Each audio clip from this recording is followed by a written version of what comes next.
Ceci est un livre audio autogénéré par Google. Les témoins de Jéhovah en France. Nous sommes conscients que quelques scories subsistent dans cet ouvrage. Vu l'utilité du contenu, nous prenons le risque de l'éditer ainsi et comptons sur votre compréhension. Copyright L'Harmattan, 2011. 5 à 7 rue de l'École Polytechnique, 75 005 Paris. http://www.librairieharmattan.com. Diffusion.harmattan@wanadoo.fr. harmattan@wanadoo.fr. ISBN 978 296 14 023 3. EAN 9 782 296 140 233. Céline Coucheron-Gourung. Les témoins de Jéhovah en France.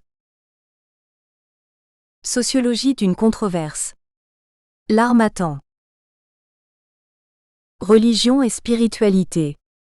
Dirigé par Richard Moreau, professeur émérite à l'Université de Paris 12 et André Thèse, professeur émérite à l'Université de Louvain.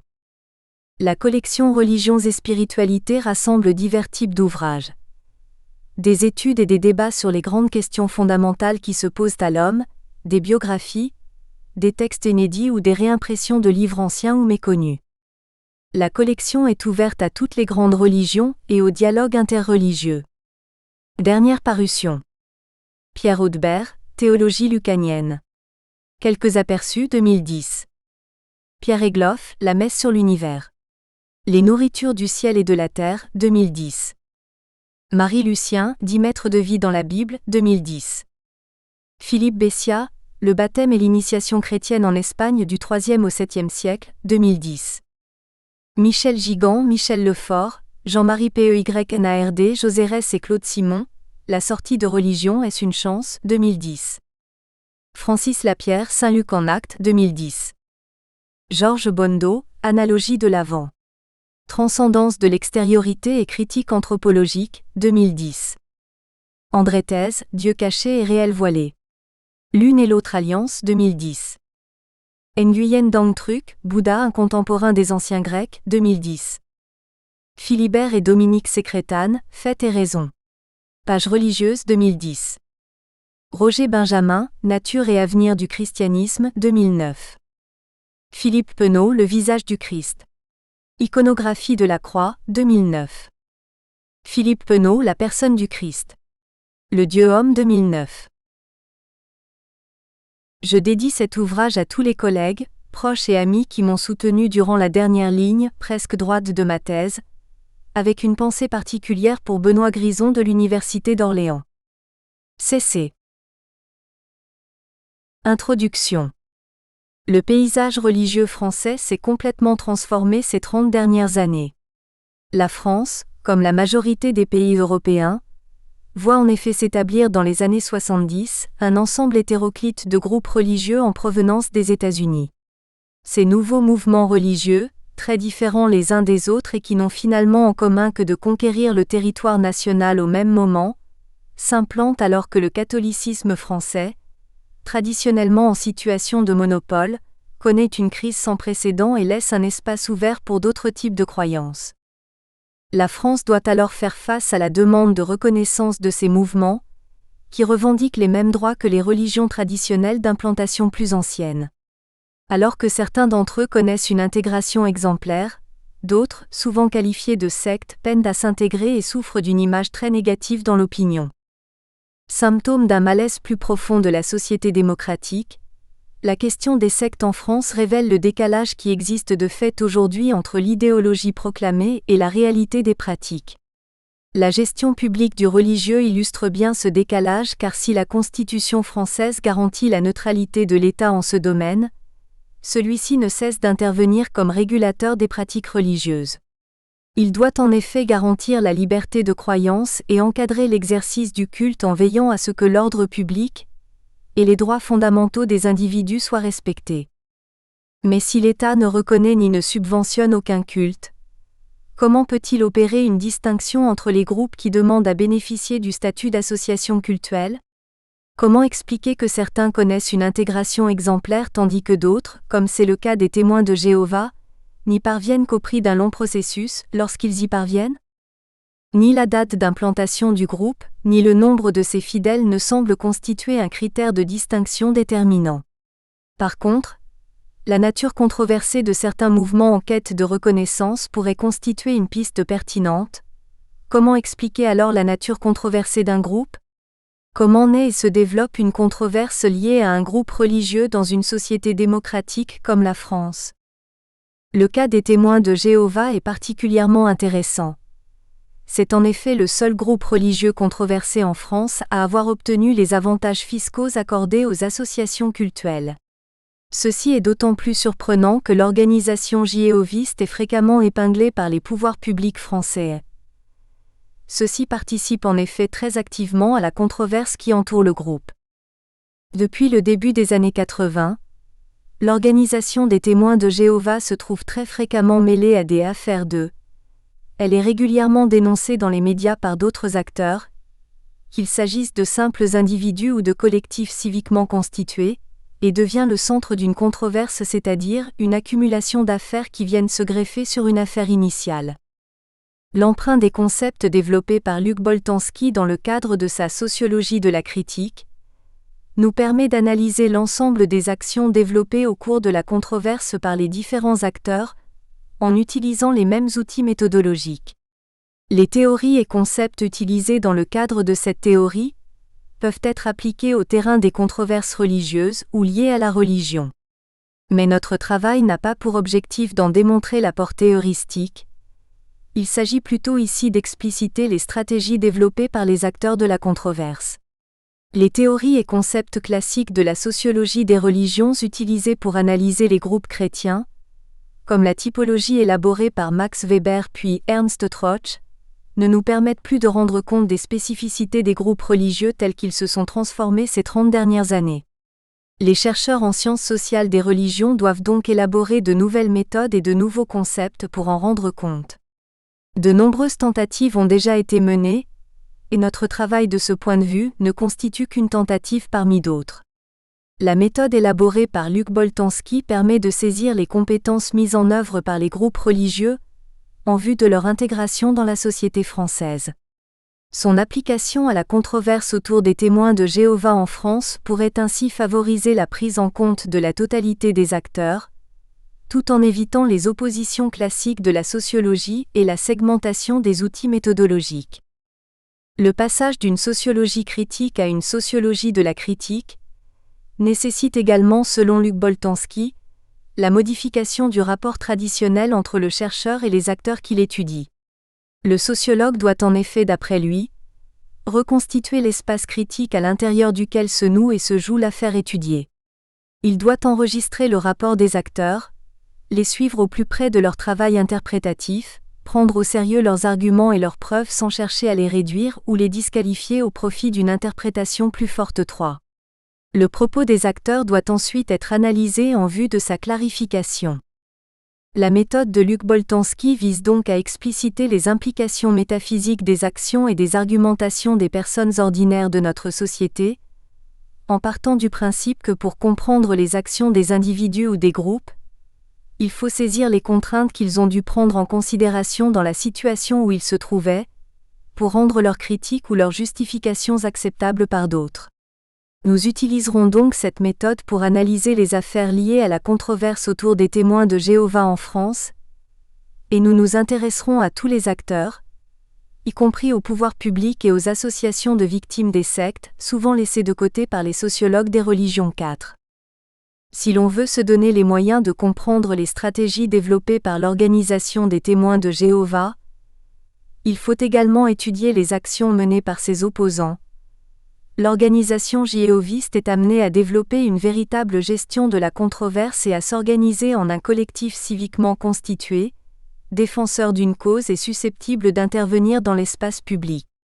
C'est de cette façon que l'on doit, selon nous, interpréter un grand nombre d'actions menées par l'organisation des témoins de Jéhovah, comme la modification des statuts juridiques de ces associations, la saisine de tribunaux, la création d'instances de médiation, la mobilisation de réseaux d'influence, le lancement de campagnes de communication, le développement de l'aide sociale et humanitaire ou encore la création d'événements culturels. En ce qui concerne les données de terrain relatives à l'organisation des témoins de Jéhovah, nous disposons actuellement de quelques travaux scientifiques et d'un certain nombre de données chiffrées sur sa composition actuelle. Toutefois, ces données, comme par exemple le sondage commandé par le groupe à la Sofres, s'avèrent partielles et ne permettent pas d'établir avec précision le nombre de fidèles, de sympathisants, de refroidis ou de sortants 5.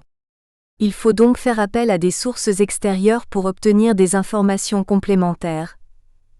Il est possible de consulter les rapports parlementaires fondés sur les enquêtes des renseignements généraux, ou d'interroger les représentants des pouvoirs publics qui peuvent communiquer un certain nombre d'informations, officiellement ou officieusement, hors enregistrement.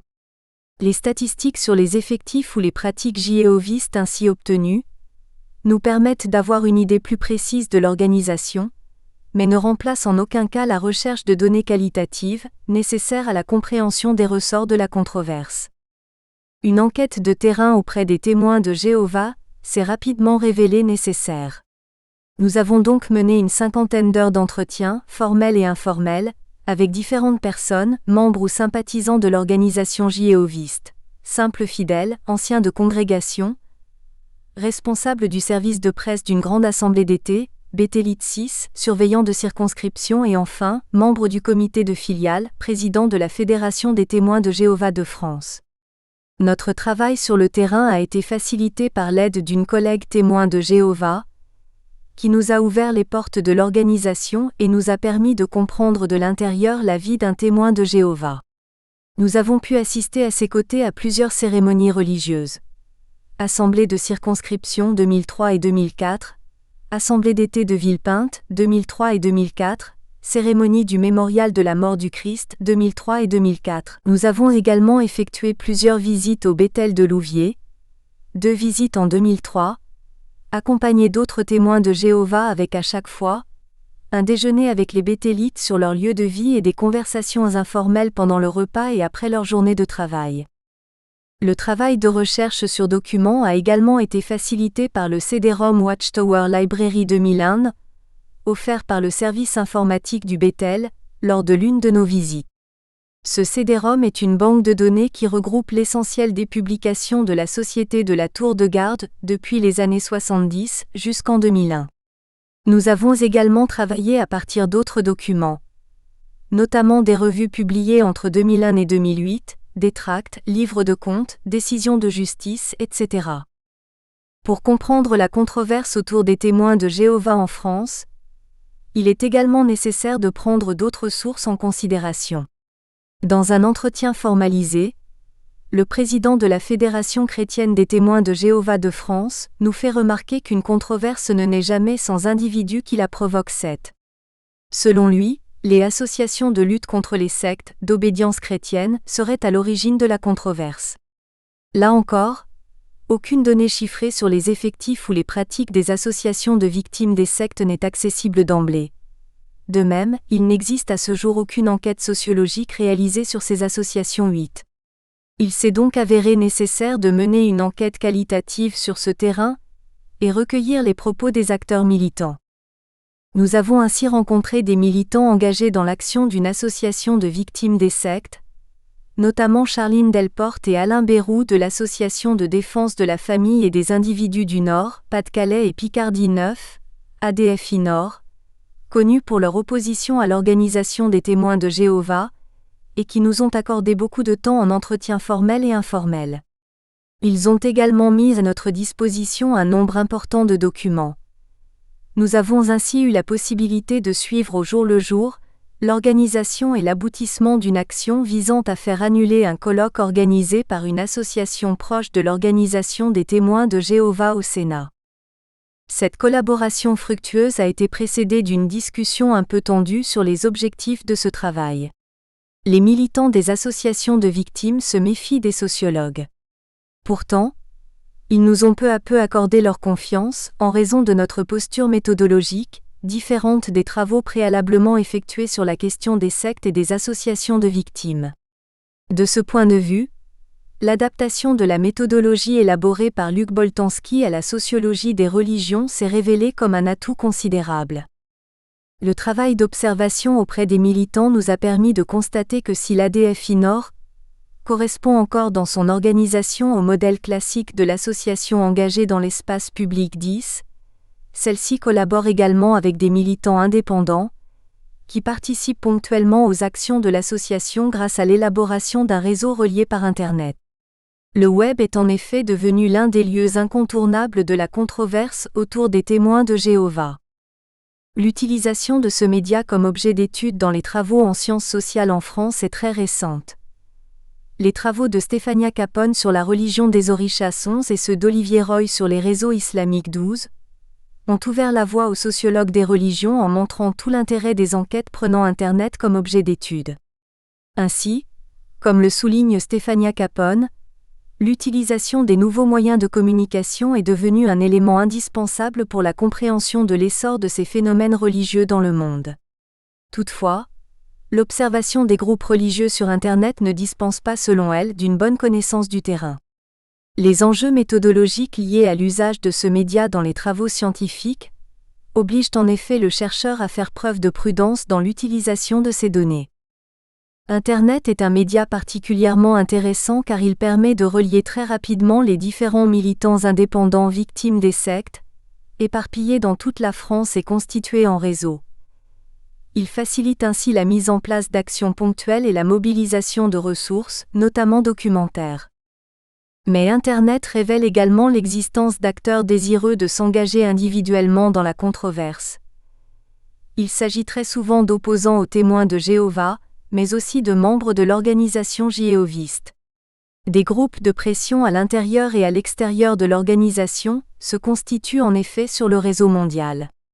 Comme nous aurons l'occasion de le voir avec l'exemple d'associations de personnes se revendiquant témoins de Jéhovah et homosexuels ou témoins de Jéhovah, et opposés à la politique jéhoviste sur le sang, Internet fournit un anonymat susceptible de favoriser la prise de parole de groupes minoritaires au sein même de l'organisation jéhoviste.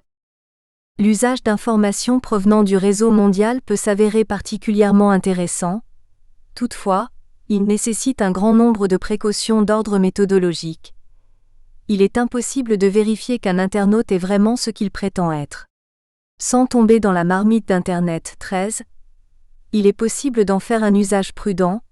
Le web peut en effet se révéler une source d'informations particulièrement intéressante dans le domaine de la sociologie des religions. Malgré la nécessité de vérification et de croisement des données recueillies, il a également facilité le travail de collection des articles de presse portant sur les témoins de Jéhovah de 1996 à 2008. Internet nous a ainsi permis de réaliser une revue de presse conséquente pour étudier les répercussions médiatiques des différentes actions entreprises par les témoins de Jéhovah dans le cadre de la controverse.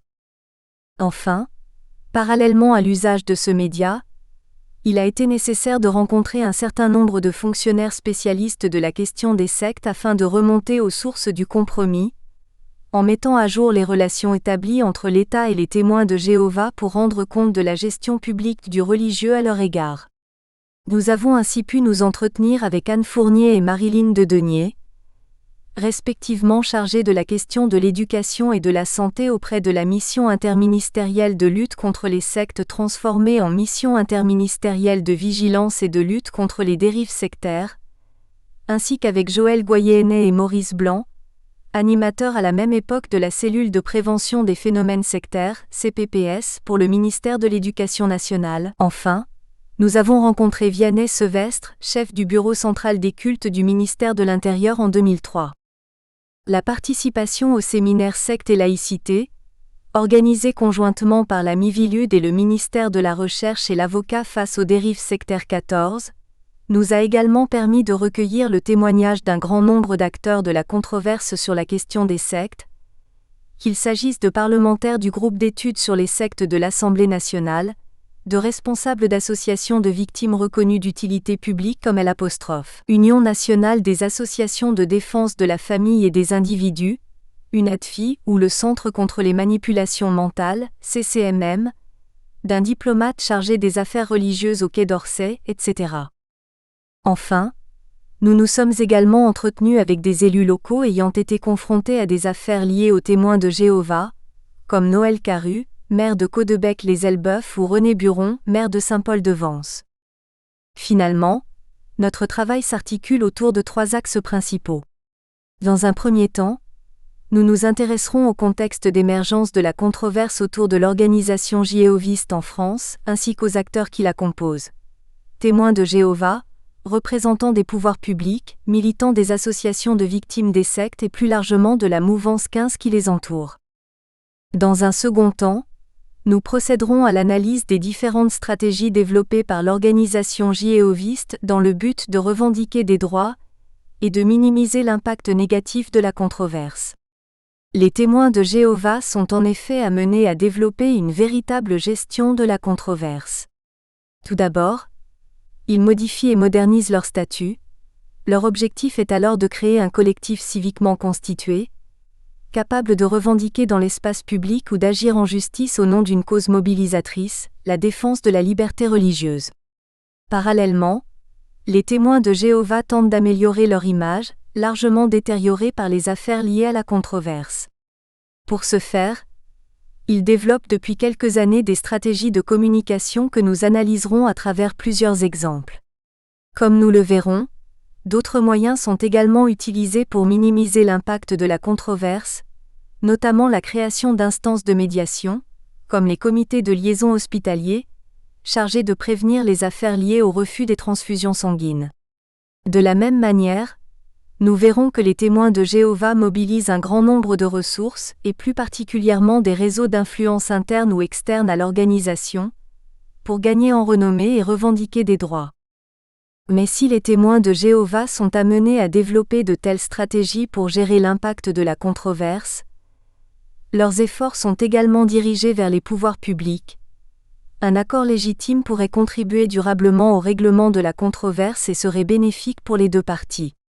Il s'avère donc nécessaire de dresser le bilan des relations entre les pouvoirs publics et l'organisation des témoins de Jéhovah, afin de clarifier les propensions au compromis de ces 2 acteurs de la controverse.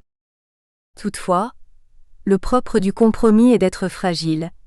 Celui qui scelle actuellement l'accord des pouvoirs publics et des témoins de Jéhovah peut être dénoncé et remis en question au sein des parties prenantes ou encore, par d'autres acteurs n'ayant aucun intérêt au compromis, par exemple, les associations de victimes et les militants qui gravitent autour.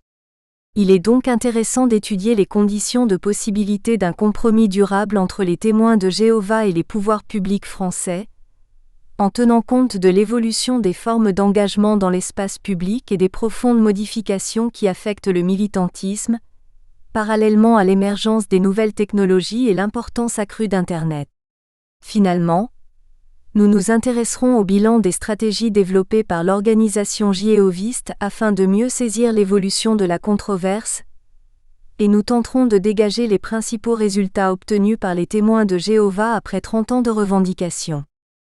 Notamment dans les rapports parlementaires de 1995, 1998 et 2006.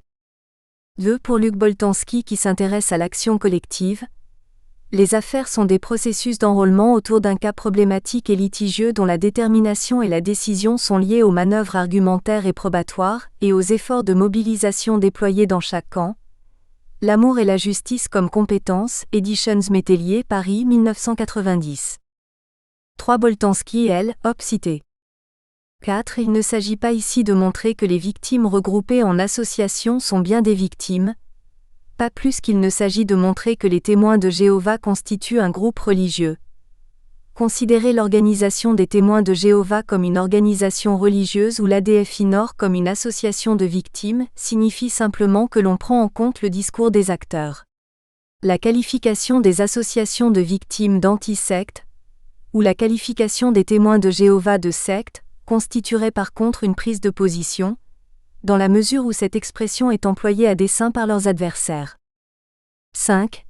Les refroidis sont les proclamateurs baptisés qui cessent leurs activités de prédication et leur participation aux études afin de réfléchir sur leur engagement religieux, mais restent comptabilisés dans les chiffres officiels.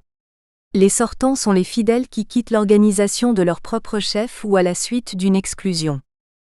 6. Un béthélite est un témoin de Jéhovah vivant en communauté au Béthel de Louviers, le siège administratif de l'organisation française. 7. Entretien du 26 août 2003 avec Guy Canonici, président de la Fédération chrétienne des témoins de Jéhovah de France. 8. Les seules études menées sur ces associations s'inscrivent dans la controverse. Garet, A. Réflexion sur les lobbies associatifs, le cas des associations dites anti-sectes, la Gazette du Palais, 30 avril 1996. 9. L'ADFI Nord appartient à l'UNADFI.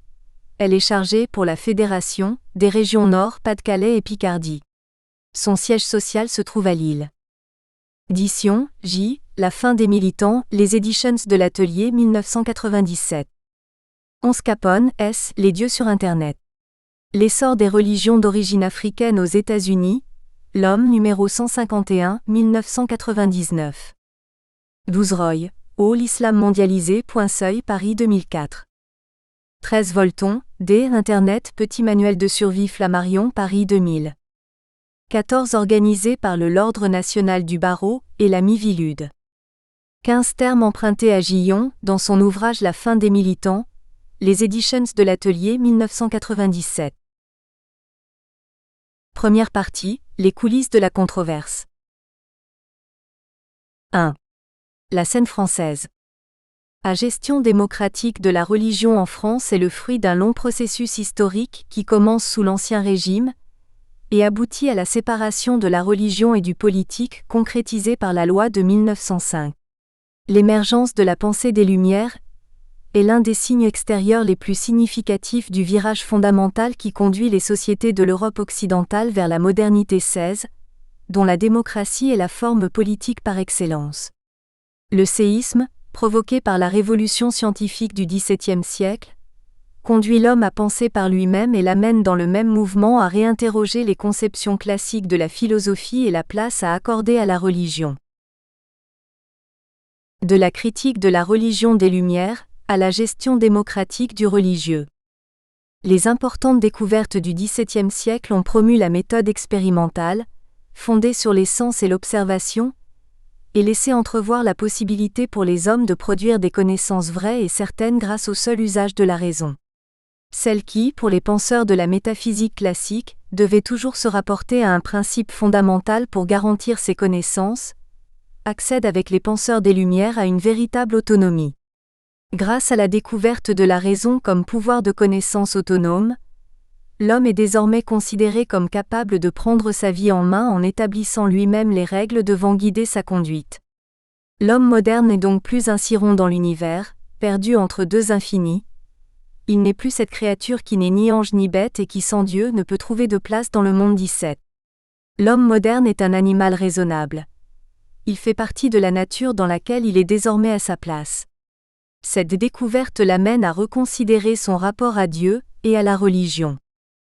Du point de vue de la connaissance, l'application de la méthode expérimentale dans le domaine de la philosophie implique la réduction du domaine de la connaissance humaine à celui de la nature. L'homme dans ses recherches ne doit consulter que sa raison, et celle-ci se borne au domaine de la nature. La science et la religion doivent donc être distinguées, séparées, puisque la raison ne peut fournir de connaissances certaines sur ce qui n'est pas de l'ordre de l'observation et de l'expérimentation. Cela signifie donc que l'homme ne peut plus espérer parvenir à la moindre connaissance certaine sur Dieu, qu'il s'agisse de sa nature ou de son existence. À partir de ce constat, de nombreux courants critiques à l'égard de la religion, et en particulier des religions révélées, se développent au sein de la pensée des Lumières. Plus ou moins virulents, ils témoignent de la place fondamentale accordée à la réflexion sur la religion au XVIIIe siècle. Bien sûr, une grande partie de la critique est consacrée à l'examen, à la lumière de la raison, de la lettre des textes sacrés et en particulier de la Bible, cette affaire a un relevé systématique des erreurs et des contradictions internes. Mais la critique des religions des Lumières s'attache aussi à montrer les conséquences du caractère souvent non rationnel des Écritures, pour les hommes, méconnaissance de la nature et donc de la nature de l'homme, obstacle au progrès de la connaissance et mépris du bonheur de l'humanité 18. Malgré l'ampleur et parfois même la violence de la critique à l'égard de la religion, l'incapacité de la raison à déborder de manière productive le cadre de la nature, ouvre une voie vers la tolérance et aboutit dans la Déclaration des droits de l'homme et du citoyen de 1789 à considérer la liberté de penser, de même que la liberté religieuse, comme droit fondamental de la personne humaine. Dès lors, nul ne devra plus être inquiété pour ses opinions même religieuses, pourvu que leurs manifestations ne troublent pas l'ordre public établi par la loi. Selon Pierre Bourret, la formule restrictive, même religieuse, condense admirablement l'imaginaire français moderne vis-à-vis de la religion 19. Mais ce mot restrictif en dit surtout long selon lui, sur la manière dont il ne fait que différer la résolution du conflit qui éclate lors des discussions révolutionnaires à propos de la religion. C'est pourquoi il affirme « Tout porte donc à penser que la Révolution a rencontré dans la question religieuse son aporie et qu'elle livre avec elle au siècle qui vient la part la plus obscure de son héritage. » 20. Aucune autre question relative aux droits de l'homme n'entraînera en effet de telles déchirures, et l'autonomie de la pensée revendiquée par le courant des Lumières trouvera en quelque sorte son aboutissement dans cette déclaration, puisque c'est la première fois que des hommes prennent la parole en leur propre nom pour déclarer des droits inhérents à leur humanité. La sortie de l'homme de la minorité, selon la célèbre formule kantienne 21, est donc rendue possible par la découverte de la raison comme pouvoir de connaissance autonome. L'homme n'est plus obligé d'obéir comme un enfant à une loi qui lui vient de l'extérieur. Il est désormais capable de se fixer lui-même sa propre loi. Les droits qu'il proclame, il ne les tient plus d'aucune instance supérieure. Pour Kant, c'est cette sortie de la minorité qui qualifie le mieux la philosophie des Lumières. La Déclaration des droits de l'homme et du citoyen se fait en présence et sous les auspices de l'être suprême. Son rôle est celui d'un simple spectateur. La religion cesse donc d'être la norme fondamentale des sociétés modernes. De plus, l'émancipation de la raison implique l'idée d'une égalité ontologique entre tous les êtres humains. La raison est une et identique pour tous les sujets pensant indépendamment de l'époque, de la culture ou encore des convictions morales ou religieuses. L'égalité des hommes entre eux promeut le sujet de droit, c'est-à-dire l'individu, qui accède à l'autonomie par le biais d'une éthique de la reconnaissance mutuelle. Sur le plan politique, cela se traduit par la nécessité de la participation de tous les citoyens au choix des options collectives. Si la catégorie de citoyens est discriminatoire, elle tend cependant à s'élargir avec le temps. Ainsi, dès 1789, les révolutionnaires soucieux de reconnaître les minorités religieuses accordent leur pleine reconnaissance aux protestants. Quant aux juifs, ils accèdent à la citoyenneté française en 1791. La modernité se caractérise donc idéale typiquement par la prévalence de la rationalité. Celle-ci s'inscrit dans une philosophie de l'histoire qui en fait la condition nécessaire pour le progrès et le bonheur de l'humanité. Les sociétés modernes se distinguent ainsi des sociétés traditionnelles par le fait que les hommes ne s'y laissent plus dicter les orientations de leur vie individuelle et sociale. Ils deviennent législateurs et libres de déterminer le sens de leur histoire. La forme d'organisation politique qui correspond à l'affirmation de l'égalité comme principe fondamental, et donc, à la participation de tous les citoyens au choix des options collectives, ainsi que l'adoption de la rationalité dans tous les domaines de l'action, est la société démocratique. Ce type de société caractéristique de la modernité repose en France sur la souveraineté du citoyen qui devient source de la légitimité politique. Faire du citoyen la source de la légitimité politique implique la séparation du politique et du religieux, et la séparation des pouvoirs, afin de garantir par la loi les libertés individuelles.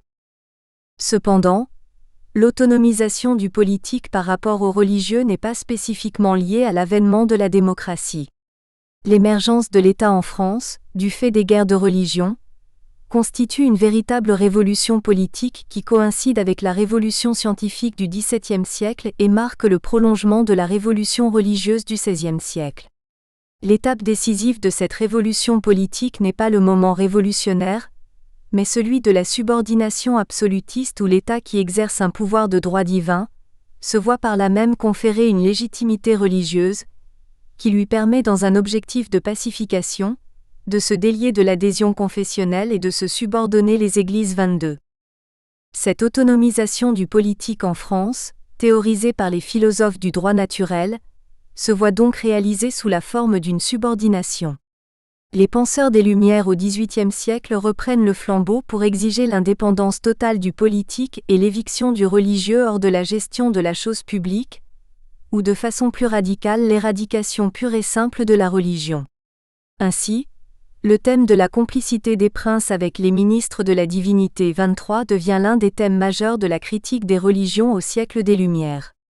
Tocqueville explique ce violent rejet de la religion au XVIIIe siècle par son implication dans le domaine politique.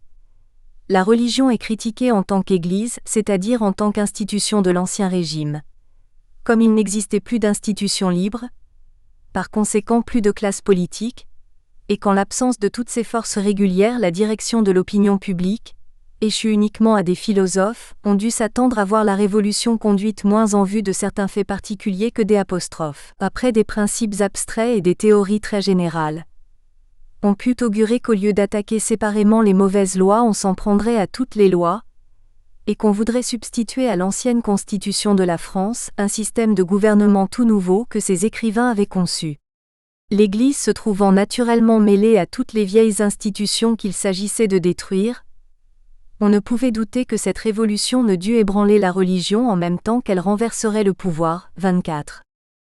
Mais contrairement à ce que l'on pourrait penser, l'exigence démocratique, loin de renier l'impératif absolutiste de subordination, le radicalise dans la mesure où, comme l'explique Marcel Gauchet, le cantonnement de l'autorité sociale de la religion est compris comme la condition de l'autonomie des consciences. 25. En effet, selon lui, la constitution civile du clergé apparaît comme un parachèvement de l'œuvre absolutiste, et l'entreprise révolutionnaire a consisté à sortir le papillon étatique de la chrysalide royale. L'absolutisme révolutionnaire continue donc d'appartenir à ce que Marcel Gauchet nomme la première phase du parcours de la laïcité, à savoir la subordination absolutiste. Il implique le rabat de la religion dans la sphère privée, cette dernière étant réduite au simple exercice des droits individuels. L'Église, en tant qu'institution, ne trouve pas sa place dans cette situation de subordination où la société civile est tellement réduite qu'il n'existe à proprement parler qu'une seule sphère politique. Malgré un premier mouvement en faveur de la liberté de conscience, celle-ci est finalement rejetée. La Convention thermidorienne en 1794 à 1795 autorise la liberté des cultes, mais interdit de fait l'Église en tant qu'institution. Cette première séparation des Églises et de l'État ne parvient pas à régler le problème. Il faut attendre le Concordat en 1801 et ce que Jean Bobéro désigne comme le premier seuil de laïcisation 26, pour que l'Église retrouve une place de choix comme institution sociale.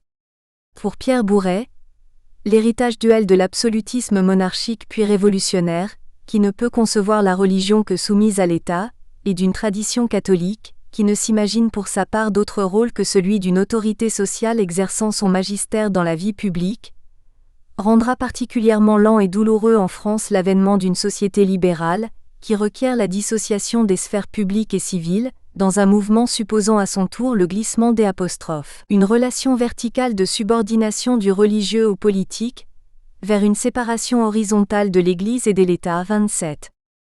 Cependant, l'Église perd progressivement le contrôle qu'elle exerçait sur les autres sphères sociales, et les activités intellectuelles se libèrent petit à petit de l'emprise de la théologie. Ainsi, l'art, la médecine, l'enseignement, le droit, l'administration, de même que toutes les sphères d'activité autrefois dépendantes de l'Église, s'émancipent pour former des sphères séparées, indépendantes et autonomes. La bipartition du collectif en sphère publique et sphère privée s'effectue donc progressivement au XIXe siècle lors de ce que Marcel Gauchet nomme la phase libérale et républicaine, qui aboutit en 1905 avec la loi de séparation des Églises et de l'État, à l'autonomisation libérale des groupes d'intérêt ou de pensée.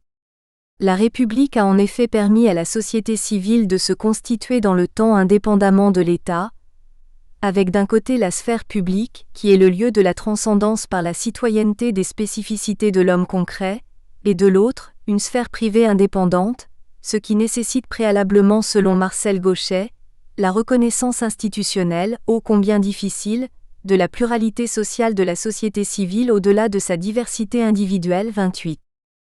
L'autonomisation de la société civile permet donc aux Églises de retrouver une place au sein de la société, et constitue l'aboutissement du processus d'émancipation par rapport à la religion.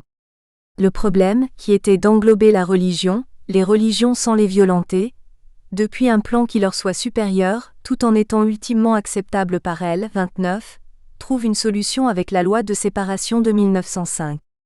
La solution républicaine à la française finit par se dégager, malgré les polémiques et les conflits, guerre des deux France.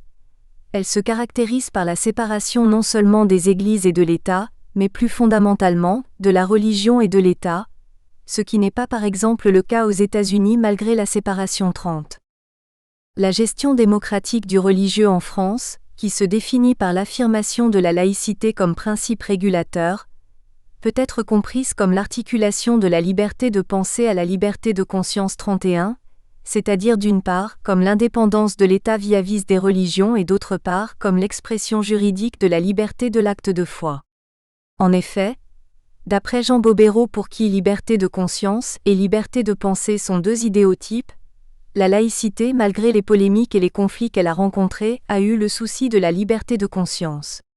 Cela signifie d'après lui, qu'elle est l'égalité formelle à la fois des diverses appartenances religieuses et des différentes formes de refus de la religion, qu'elle est d'abord une liberté individuelle, même si elle se prolonge collectivement par le libre exercice des cultes, et qu'idéalement, il s'agit d'un pluralisme ouvert, non limité par la distinction opérée antérieurement et encore ailleurs aujourd'hui entre des cultes reconnus et d'autres qui ne le seraient pas.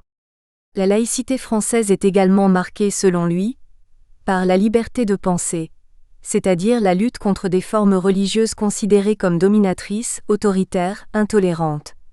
Elle ne se définit pas, contrairement à la liberté de conscience, comme une conception pluraliste de la liberté mais bien plutôt comme une force émancipatrice, qui trouve en la raison et la science des alliés face à la religion comprise comme une doctrine englobante.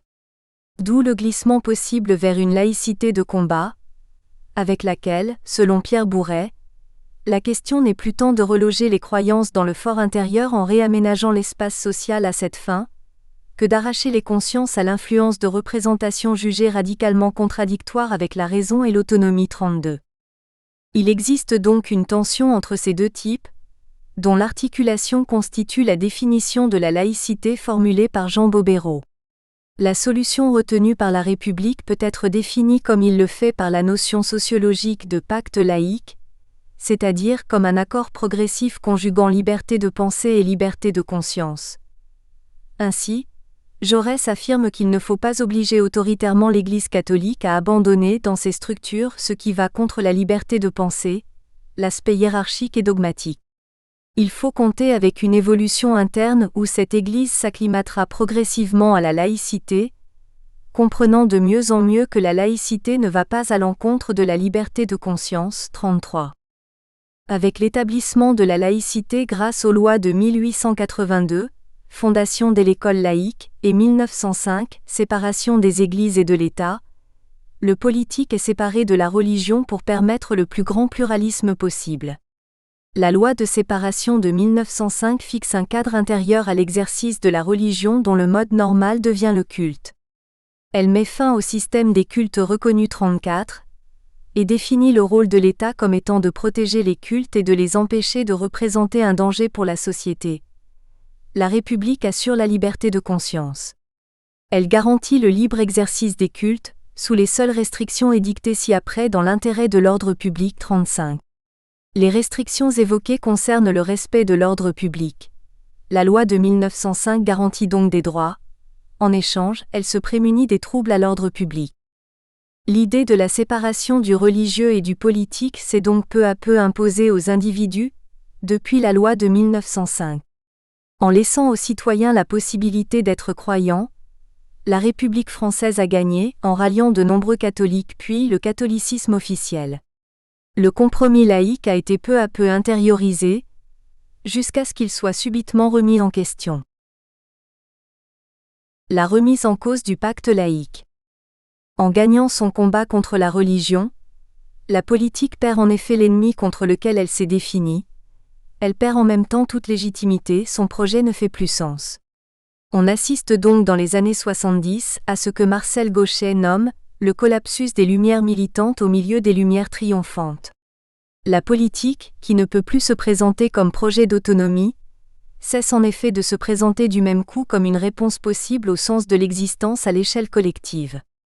Le collectif, dans la mesure où il était projet d'autonomie, constituait un enjeu métaphysique capable de répondre à la demande de sens. À partir du moment où il ne peut plus se constituer contre le parti de l'hétéronomie, il cesse d'être un enjeu métaphysique suffisant en lui-même, et tout ce qui relève de la métaphysique est renvoyé du côté des individus. En effet, la question du sens de l'existence ne peut plus recevoir de réponse collective, elle n'admet plus que des réponses individuelles.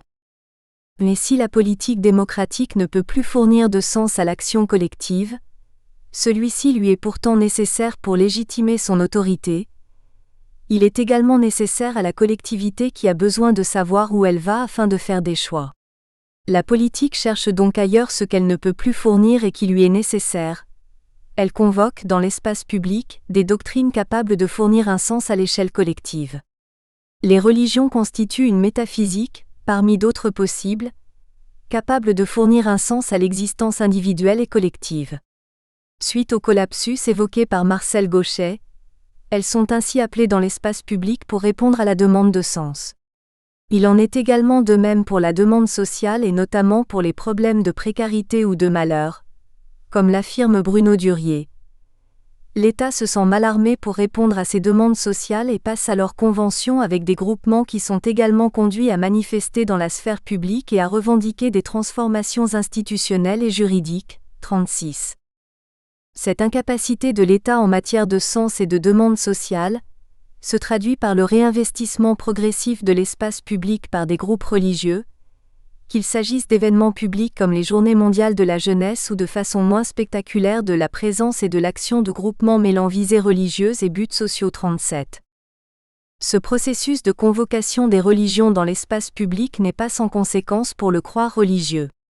Ainsi, pour Bruno Durier, les débats sur l'implication et le mode de présence des religions dans l'espace public traversent les groupements religieux eux-mêmes. 38. De manière plus générale, la sortie de la religion transforme la religion elle-même pour ses adeptes et coïncide avec un processus de réinvention de la religion. 39. Le paysage religieux contemporain, que certains sociologues nomment post-modernité religieuse 40, est souvent dépeint comme le théâtre de deux tendances opposées, l'une au pluralisme, l'autre au fondamentalisme. Le monde occidental est aujourd'hui marqué avant tout par le reflux continu des religions et par des adhésions religieuses souples. La scène religieuse n'en est pas moins polarisée par deux tendances opposées. La première, qui se cristallise dans divers intégrismes, pour reprendre le terme courant, se caractérise par un refus de la modernité, refus notamment que la religion soit matière à option, et par la réaffirmation vigoureuse de la tradition spécifique à chaque religion, une référence stricte et littérale à l'écriture dans le judaïsme, l'islam, le protestantisme, l'autorité de l'Église dans le catholicisme. La seconde tendance, à maints égards liée au développement contemporain de la modernité, en particulier au reflux des idéologies totalisantes et au développement de l'individualisme, se caractérise non seulement par la tolérance à l'égard de la pluralité des visions du monde et des styles de vie, mais aussi par des compositions à la carte, par le bricolage, par le syncrétisme, entend-on dire aussi parfois. 41. Pour Marcel Gauchet, la pénétration de l'esprit démocratique, et en particulier du pluralisme à l'intérieur de l'esprit de la foi, explique ce double phénomène de maximalisation des héritages d'une part, et de relativisation de sa propre croyance d'autre part, dans la mesure où il aboutit à la mutation des croyances en identité. 42. La démocratie fournit donc une légitimation à la religion, dans la mesure où elle restitue une fonctionnalité au discours religieux, non pas en tant que religieux, mais en tant que compréhensif. La fonction de compréhension ne revient pas pour autant aux institutions, elle revient aux individus. Cela signifie que la compréhension n'est plus livrée clé en main, mais qu'elle est recherchée. C'est pourquoi chaque individu bricole son propre système de signification. On assiste ainsi à ce que Daniel Hervieux-Légère appelle « la fin des identités religieuses héritées » 43. Le déferlement des nouveaux mouvements religieux en France et dans le monde occidental ne contredit pas pour autant la théorie de la sécularisation formulée par les sociologues des religions, bien qu'il nécessite de s'y replonger. Jusqu'au tournant des années 60 à 70, il semble en effet acquis pour les sociologues que la marche de la modernité suivant le principe de raison coïncide avec le recul de l'importance sociale et culturelle de la religion. Le phénomène de sécularisation semble résulter des caractéristiques principales de la modernité, c'est-à-dire la différenciation des sphères sociales, qui échappent au contrôle ecclésiastique tandis que les activités intellectuelles se libèrent de la domination théologique 44, et l'individualisation, qui sape l'autorité qui est à la base d'une organisation cohérente et publique des croyances, et mine le sens de la solidarité collective et de l'obligation religieuse, celle d'aller à la messe par exemple. 45. Bien sûr, comme le souligne Daniel Hervieux-Léger 46, la façon de rendre compte de ce phénomène dépend du contexte culturel dans lequel la réflexion s'enracine. En ce qui concerne la France, marquée par l'affrontement entre religion et modernité politique et culturelle, l'hypothèse rationaliste est vite adoptée en sciences sociales, d'autant plus que les recherches empiriques menées, à partir des années 30 sur l'état du catholicisme en France, ont apporté à cette hypothèse une validation décisive. Effondrement de la pratique religieuse et des observances, chute vertigineuse des vocations sacerdotales et religieuses, dislocation des communautés du passé sous la pression de L', urbanisation et de l'industrialisation, etc. 47. On constate en effet dès les années 30, que les grandes institutions religieuses ont de plus en plus de mal à imposer et réguler les croyances et les pratiques. Ainsi, la dérégulation institutionnelle constatée en France et plus généralement dans toute l'Europe de l'Ouest a conforté l'hypothèse du désenchantement du monde, jusqu'au tournant des années 70 où l'on assiste à la remise en cause de cette théorie et à sa réactualisation. Le religieux revient en effet depuis une trentaine d'années sur le devant de la scène dans les pays occidentaux, avec l'émergence de ce que l'on a appelé les nouveaux mouvements religieux. Ce terme désigne un ensemble de mouvements religieux apparus sur le continent nord-américain dans les années 1960 à 1970 et quelques années plus tard, de façon moins significative d'un point de vue quantitatif, en Europe de l'Ouest. Malgré l'extrême diversité de ces mouvements, l'expression de nouveaux mouvements religieux s'est imposée parmi les sociologues des religions.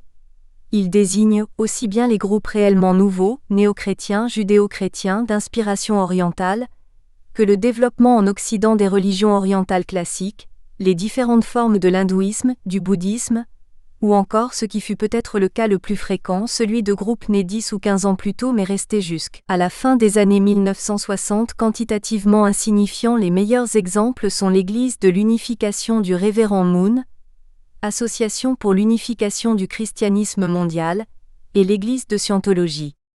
Ont été alors également inclus dans les NMR des groupes parareligieux, un terme commode en l'absence d'une analyse plus précise, qu'il est souvent difficile de distinguer des groupes du potentiel humain, qui utilisent des techniques de méditation ou de yoga. Enfin étaient aussi considérés comme relevant du courant des nouveaux mouvements religieux, les courants nouvellement surgis au sein des grandes églises, tel le renouveau charismatique catholique, 48. Cependant, la théorie de la sécularisation n'est pas pour autant abandonnée, elle est en fait simplement réactualisée, dans la mesure où la sortie de la religion se poursuit malgré tout. Les enquêtes apportent des éléments empiriques en faveur de la poursuite du processus, malgré la vitalité de la croyance en France. Ainsi, si le nombre d'athées reste stable entre 1986 et 1990, le nombre de personnes se déclarant certaines de l'existence de Dieu, le Dieu des chrétiens, diminue de plus de 10%, ce qui signifie que l'espace de croyance régulé par les doctrines du christianisme se rétrécit 49. Pourtant, entre les 10% d'athées et les 20% de croyants chrétiens, l'espace pour d'autres types de convictions se développe. C'est pourquoi selon Daniel Hervieux-Léger, la sécularisation des sociétés modernes ne se résume donc pas dans le processus d'éviction sociale et culturelle de la religion avec lequel il a été souvent confondu. La sécularisation est un processus social complexe, qui combine la perte d'emprise des grands systèmes religieux sur une société qui revendique sa pleine et entière capacité d'orienter elle-même son destin et la recomposition, sous une nouvelle forme, des représentations religieuses qui ont permis à cette société de se penser elle-même comme capable d'autonomie 50. Cette tendance des croyances à se soustraire du contrôle des églises se retrouve aussi bien en Europe qu'aux États-Unis ou au Canada. C'est pourquoi on peut affirmer avec Daniel Hervieux-Léger que, malgré les différences des cultures, des enracinements historiques et des distributions confessionnelles dans les différents pays, le paysage religieux occidental offre des traits suffisamment homogènes pour que la notion de modernité religieuse ait en effet un sens 51. Mais la relégitimation de la religion dans la démocratie contribue à la changer. L'objet de la croyance dans ces conditions n'est plus le vrai mais le sens, ce qui contribue à l'aligner sur des pensées profanes 52. Cette théorie trouve confirmation dans le paysage religieux contemporain, et notamment parmi les nouveaux mouvements religieux où l'idée selon laquelle il faut se transformer pour transformer le monde, rencontre un grand succès 53. Cependant, le détour par la transcendance n'est pas pour autant remis en question même s'il s'avère qu'il est justifié par le résultat obtenu dans l'immanence 54. Ce détour peut en effet être ressenti comme nécessaire par les adeptes. L'alignement de la religion sur des pensées profanes ne conduit donc pas forcément vers des religions sans Dieu puisque c'est les religions qui viennent sur le terrain des sagesses sans Dieu. La vie bonne en ce monde. C'est même parce que les religions proposent un objectif qu'elles savent pouvoir être atteint sans Dieu, que selon Marcel Gauchet, elles intègrent une dimension supplémentaire de l'autonomie, l'excellence et la suffisance des fins terrestres de l'homme. Il vaut donc mieux parler d'un renversement copernicien de la conscience religieuse, plutôt que de la résorption tendancielle du théologique dans l'éthique. Les religions, dans une société où l'on assiste à une véritable intériorisation du modèle du marché, qui se répercute dans l'ensemble des secteurs de la vie sociale, peuvent toujours plaider que la référence à Dieu leur permet de donner des versions de la vie bonne supérieures à celles des pensées qui se passent de Dieu. C'est ce qui fait dire à Marcel Gauchet que le filon apologétique a de beaux jours devant lui. La conscience religieuse incorpore, selon lui, les critiques qui étaient supposées devoir la détruire et elle en fait un principe de vie. Elle tente à devenir à ses propres yeux ce que les grands démystificateurs d'hier lui reprochaient d'être en se le dissimulant, un produit de l'esprit humain au service de finalités toutes terrestres. Sauf que cette distance intérieure, loin de l'anéantir, comme le croyaient les philosophes de la désaliénation, lui fournit une justification nouvelle. On mesure ainsi la distance parcourue depuis la critique de la religion au siècle des Lumières. La gestion démocratique du religieux a largement contribué à cette transformation du paysage religieux, qui implique, dans le procès d'engendrement mutuel de la modernité religieuse et de la modernité politique, la remise en cause à travers le problème social des sectes, de la gestion démocratique du religieux. Jean Bobéro qualifie très justement la laïcité d'accord progressif. Mais tout accord ou compromis, même progressif, peut être remis en cause. Il est en effet difficile de croire que l'émergence du problème social des sectes soit due au hasard. C'est au moment où son ennemi intime s'évanouit, que la laïcité, c'est-à-dire le mode de gestion démocratique du religieux, est dénoncée. Nous avons vu que l'héritage historique de la laïcité pouvait la faire glisser vers une laïcité de combat, une laïcité militante. On reprochait ainsi déjà au XVIIIe siècle à certains penseurs athées radicaux d'être dogmatiques dans l'autre sens 55. En fait, cela tient à la distinction historique réalisée entre liberté de pensée et liberté religieuse. La liberté de conscience est l'association de ces deux libertés fondamentales qui ne sont pas idéalement antagonistes. Toutes deux appartiennent au régime de la conviction puisque la raison ne peut rien dire sur ce qui dépasse le cadre de l'expérimentation, et donc sur l'existence ou la non-existence de Dieu 56. Athéisme et religion sont donc deux des réponses possibles à la question du sens. La laïcité, dans sa forme philosophique, peut donc fonctionner comme toutes les idéologies. Dans ce cas, il ne faut pas s'étonner qu'elle soit dénoncée par des acteurs religieux qui s'estiment lésés, comme c'est par exemple le cas des témoins de Jéhovah français. Il ne peut en effet y avoir de consensus autour de la laïcité philosophique, car comme le fait remarquer Olivier Roy, nombre de croyants, quelle que soit leur religion, ne peuvent s'y reconnaître 57.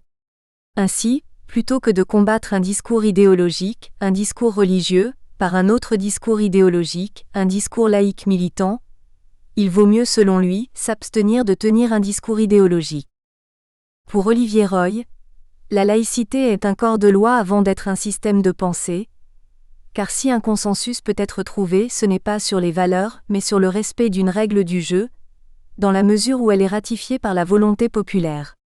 Ainsi, pour lui, la laïcité doit être négative, c'est-à-dire qu'elle doit viser à dégager l'espace politique, mais aussi l'espace public, du contrôle du religieux. La laïcité est donc la réponse politique de la République française à la question de la place de la religion dans la société démocratique. Si elle n'est pas à proprement parler définie juridiquement, elle peut être déduite de l'ensemble des lois qui fixent la place de la religion dans notre société. Si la laïcité est actuellement un sujet si brûlant en France, c'est selon Olivier Roy, parce que les tenants de la laïcité n'en partagent pas la même vision. À côté de la conception juridique et politique, s'est construite une idéologie de la laïcité que certains souhaitent ériger en système normatif. Il n'est donc pas étonnant, au moment où le compromis avec les religions établies semble définitivement adopté, de voir naître de nouveaux combats et de nouveaux ennemis. Pour Olivier Roy, cela se passe en effet avec l'islam, comme si la vieille structure conflictuelle était inhérente à l'identité française et que seul changeait l'acteur religieux. Le débat social sur les sectes peut également s'expliquer par la nécessité, pour les valeurs républicaines, de se définir contre autre chose. La deuxième raison évoquée par Olivier Roy pour expliquer la crise actuelle de la laïcité est à rapporter au cœur même de l'identité française, qui selon lui est également en crise, du fait de l'intégration européenne. L'islam, mais également le débat autour des sectes, sont les révélateurs de cette crise identitaire profonde qui secoue la France et qui réactive un pseudo-consensus sur les valeurs républicaines. Avec la mondialisation et l'ouverture à l'Europe, de profonds bouleversements transforment en effet la société française. Le déferlement des nouveaux mouvements religieux dans les années 70 en France remet ainsi en question le compromis élaboré par l'État et les religions établies. De nouveaux acteurs religieux, présents depuis plus ou moins de temps sur le territoire français, revendiquent le même traitement et les mêmes avantages. C'est la conséquence même de la politique de la reconnaissance. Les croyances mouesses en identité souhaitent être reconnues et la puissance publique, incapable de répondre à la demande de sens, convoque les religions dans l'espace public à cette fin. Elle est donc, comme l'affirme Marcel Gauchet, naturellement portée à reconnaître ses identités soucieuses de se faire reconnaître. 58. Ce que Marcel Gauchet qualifie de démagogie de la diversité. 59 permet même selon lui de maintenir, grâce à la politique de la reconnaissance, une transcendance discrète de l'ordre politique. Il y a donc ici une conjonction d'intérêts. Les communautés de croyance cherchent à bénéficier de la reconnaissance publique de manière à faire entendre leur singularité subjective et peser sur la politique grâce à un langage non politique, en invoquant l'exigence éthique, l'appel de l'esprit 60. Le problème qui se pose alors à la République est qu'elle doit, du fait de sa neutralité à l'égard des religions, accorder cette reconnaissance indépendamment des valeurs véhiculées par les acteurs qui en font la demande. En effet, idéalement, la laïcité ne doit pas prendre le dogme en considération et ne doit pas se prononcer sur des critères idéologiques. Mais la politique de la reconnaissance renferme ses propres limites. Ainsi, pour bénéficier de la dignification que constitue la fonction de compréhension, les métaphysiques convoquées doivent respecter un critère contraignant, celui de la compatibilité de ces visions du monde avec la vision démocratique de la politique. Or, la conjecture actuelle, qui mêle une forte demande de sens et une absence de réponse politique crédible, favorise l'installation sur le territoire français d'une offre très importante en matière de religiosité, un marché du religieux, constitué de groupes extrêmement variés que l'on désigne en sociologie des religions par l'expression « nouveaux mouvements religieux ». Tous ces mouvements sont-ils pour autant solubles dans la République et si oui, à quelles conditions ? Quel type de compromis les pouvoirs publics français peuvent-ils envisager avec les acteurs religieux qui souhaitent bénéficier des avantages de la loi de 1905 ? Olivier Roy pose le problème fondamental de la compatibilité de l'islam avec le sécularisme occidental dans son ensemble, considérant la France et son système de gestion du religieux spécifique comme une exception en Europe. La question des sectes en France n'est pas moins intéressante à étudier, bien qu'elle ne soulève pas forcément comme l'islam 61, la question de la difficile adaptation d'un groupe religieux au moule confessionnel lié au contexte d'émergence de la laïcité 62.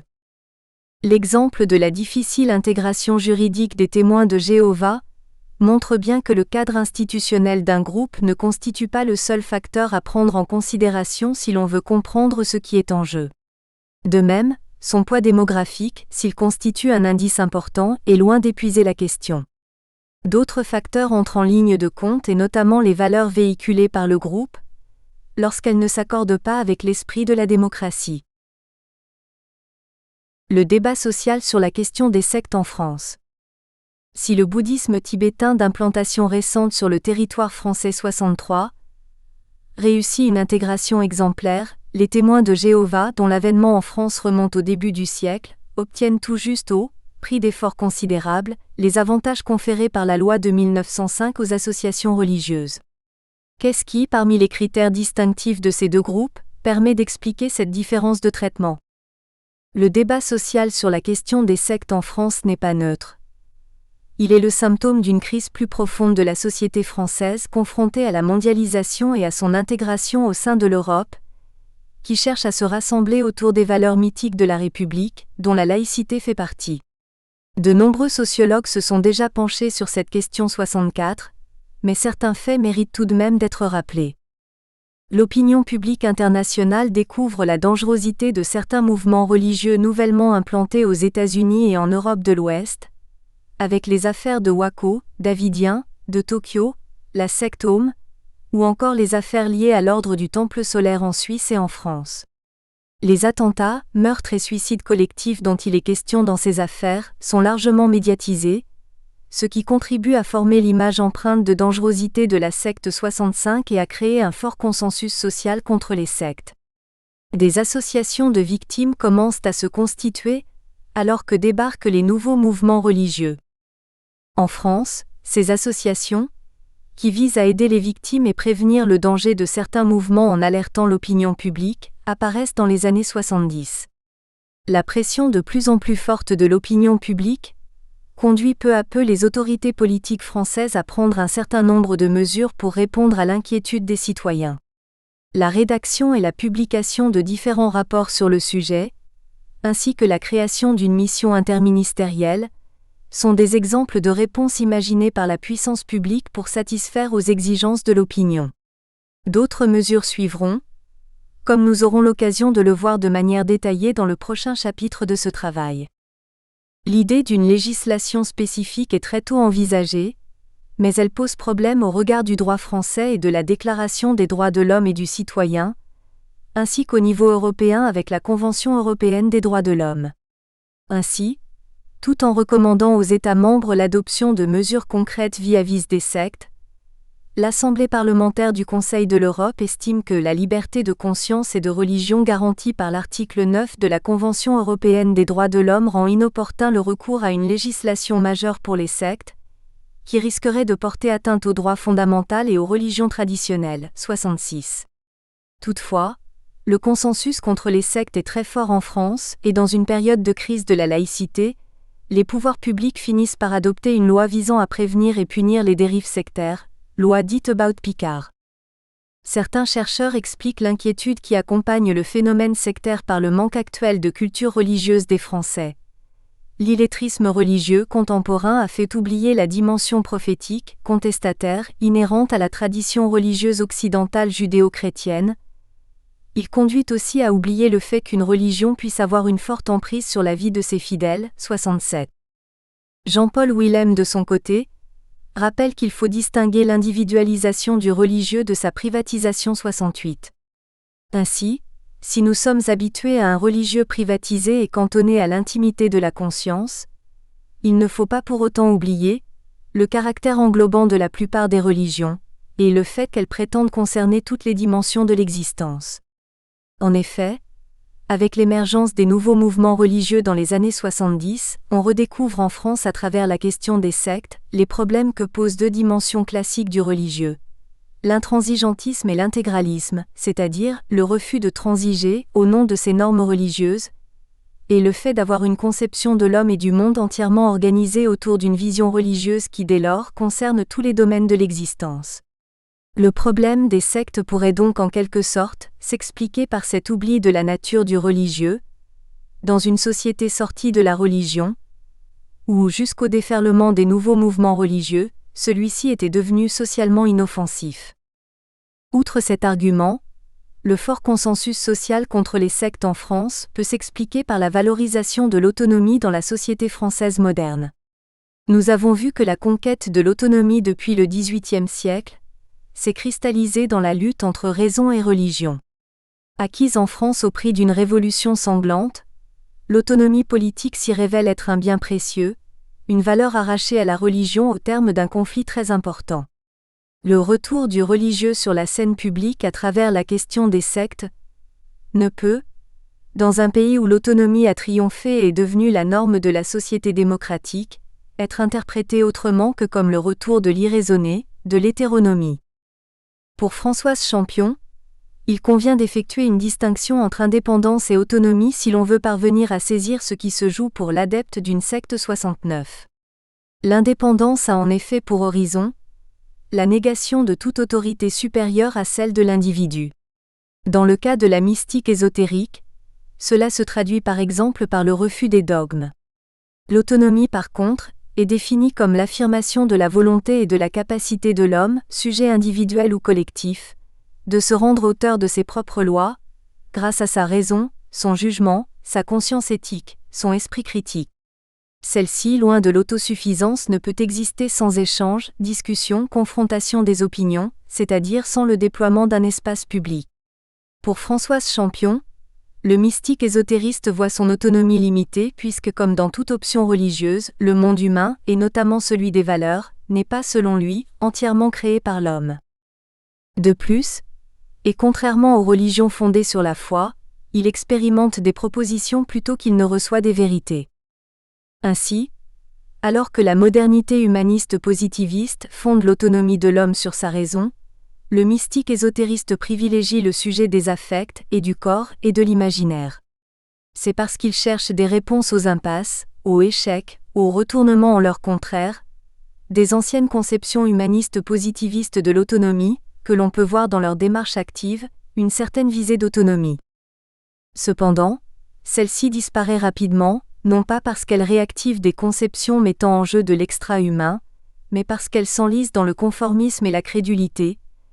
Le mystique ésotériste veut refuser les dogmes, mais de fait il adhère aux idées qui s'imposent à lui avec le plus de prégnance aux idées dominantes dans la nébuleuse mystique ésotérique. La tendance au conformisme du mystique ésotériste se caractérise par un manque d'esprit critique, de retour interrogatif sur soi et son expérience sape donc les bases de l'autonomie. Le conformisme, vis-à-vis des idées dominantes de la mouvance, peut mener à l'intégration de groupes sectaires d'où l'autonomie est absente. Des témoignages d'anciens adeptes relatent leur expérience malheureuse au sein d'un groupe et viennent renforcer la représentation sociale de la secte comme le dernier bastion de l'hétéronomie, nouvel ennemi désigné par les ennemis d'hier, l'Église catholique, figure évanouie de l'hétéronomie, et les républicains. Ainsi, le concept de manipulation mentale constitue l'angle d'approche des associations de victimes des sectes.